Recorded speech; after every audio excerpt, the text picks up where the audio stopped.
La vida es asombrosa y a la vez terrible. En su libro Hazlo Simple, Ruth Harris nos habla acerca de la perspectiva de ACT, el cómo podemos entender y vivir una vida más plena.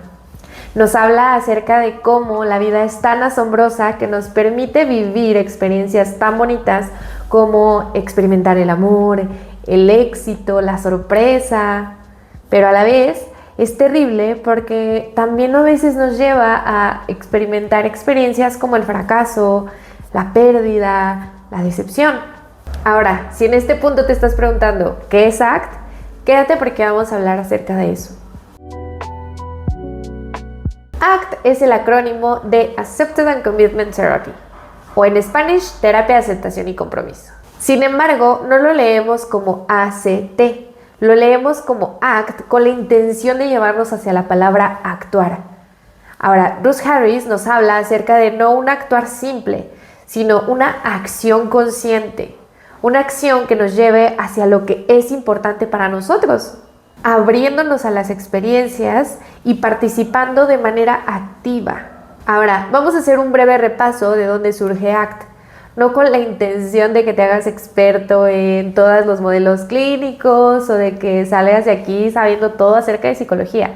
Mi única intención es que entendamos a partir de aquí cuáles son esos mecanismos de cambio que tiene ACT y que forman parte de estos mecanismos que podemos utilizar para vivir una vida plena, justamente como hablábamos al inicio.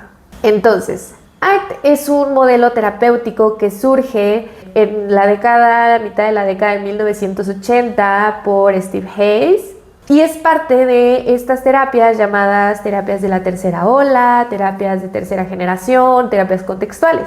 Entre ellas puedes encontrar la terapia dialéctico-conductual, la DBT, la terapia cognitiva basada en mindfulness, la terapia analítico-funcional y algunas otras terapias que también se basan en la presencia, en la conciencia plena, en la atención, en la aceptación, en la compasión y en intervenciones conductuales tradicionales. Es un modelo con principios de conductismo y más específicamente el contextualismo funcional y la teoría del marco relacional. Ahora, no te me espantes pensando que nos vamos a ir a teorías súper complejas, complicadas y que vamos a empezar a filosofar. No nos vamos a meter tanto, pero sí me gustaría que entendiéramos el mecanismo de cambio del contextualismo funcional. Y para entender esto, vamos a utilizar un ejemplo que a mí me encanta utilizar en sesión. Y es que para esto te voy a hacer algunas preguntitas y me gustaría que tú mismo reflexiones acerca de esto y te lo respondas brevemente. ¿Cómo podemos determinar si una acción, si una conducta es buena o mala? ¿Buena o mala según quién o para quién? ¿Te parece que mejor intentemos identificar si una conducta es funcional o disfuncional? Y cuando hablamos de funcional o disfuncional, hablamos de funcional para vivir la vida que quiero vivir. ¿Según quién? Según mis valores, mi propia brújula. Y bueno, no nos pongamos existencialistas. De hecho, la respuesta o la idea es más simple de lo que crees. En este ejemplo me gustaría que pensáramos. ¿Lavarte las manos es una conducta funcional o disfuncional? Te voy a dar un minuto para que lo pienses. Muy probablemente tu respuesta es que es una conducta funcional. Y sí, bajo muchos contextos esta puede ser una respuesta funcional.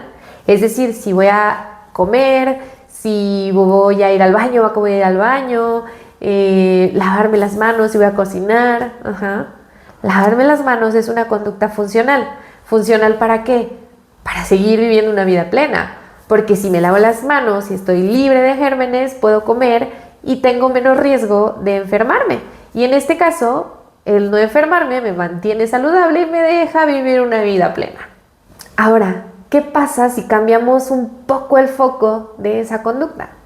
¿Qué pasa si en esa misma conducta añadimos ciertos elementos como por ejemplo la obsesión? Cuando estoy constantemente con una necesidad de lavarme las manos, al grado en el que me he lavado las manos tanto que me he llegado a lastimar la piel. Un contexto en el que si no me lavo las manos hay un malestar emocional, un malestar físico, un malestar cognitivo intenso. Bajo esas circunstancias, ¿La conducta sigue siendo igual de funcional que con el ejemplo anterior? Ahora, vamos a hablar de otro punto y probablemente regresemos acá. Un problema que enfrentamos los humanos es que tenemos la capacidad de evocar dolor casi que en cualquier momento. Y tú dirás, no, Arely, ¿cómo es esto? Pues sí, realmente nosotros tenemos la capacidad de evocar, por ejemplo, recuerdos dolorosos de algo que nos pasó. Podemos enrollarnos en la incertidumbre del futuro o incluso podemos enrollarnos en el juicio sobre quiénes somos en este momento, en la comparación injusta. Por lo tanto, gracias a la sofisticación de la mente humana, todos tenemos la capacidad de experimentar dolor de forma natural. Y desafortunadamente muchos de nosotros no tenemos una manera muy efectiva de manejar el dolor. Probablemente en este punto actuamos de maneras que llegan a ser contraproducentes para la vida que quiero vivir. Ahora, en resumen, acerca de lo que hemos hablado el día de hoy, podríamos decir lo siguiente. La vida es difícil por naturaleza. Nos regala experiencias asombrosas y nos regala experiencias displacenteras. Y dos, una mente humana normal tiene la capacidad de experimentar sufrimiento. Ahora, desde psicoterapia podemos trabajar en identificar estos pensamientos, emociones, sensaciones y conductas que nos están impidiendo funcionar en la vida que queremos vivir. Desde ayudarnos a aclarar qué es lo verdaderamente importante para poder guiar nuestras acciones hacia allá, es decir, definir nuestros valores fundamentales. Y por otro lado, aprender habilidades que nos permitan atravesar los pensamientos y sensaciones difíciles de la mejor manera. Así que bueno, si me permites, en otro episodio hablaremos acerca de estas habilidades que vamos aprendiendo en la psicoterapia que nos permiten atravesar mejor esas experiencias.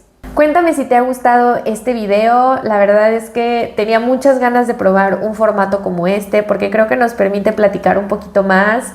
También, ¿no? Creo que a veces se subestima un poco a la audiencia con algunos videos en donde se habla de cosas súper básicas sin explicar mucho el trasfondo teórico de algunas cosas y que creo que a veces es importante o a veces es interesante conocerlas. No necesariamente tienes que ser un experto para poder entender cómo funcionan los mecanismos de cambio y poder implementarlos en tu vida.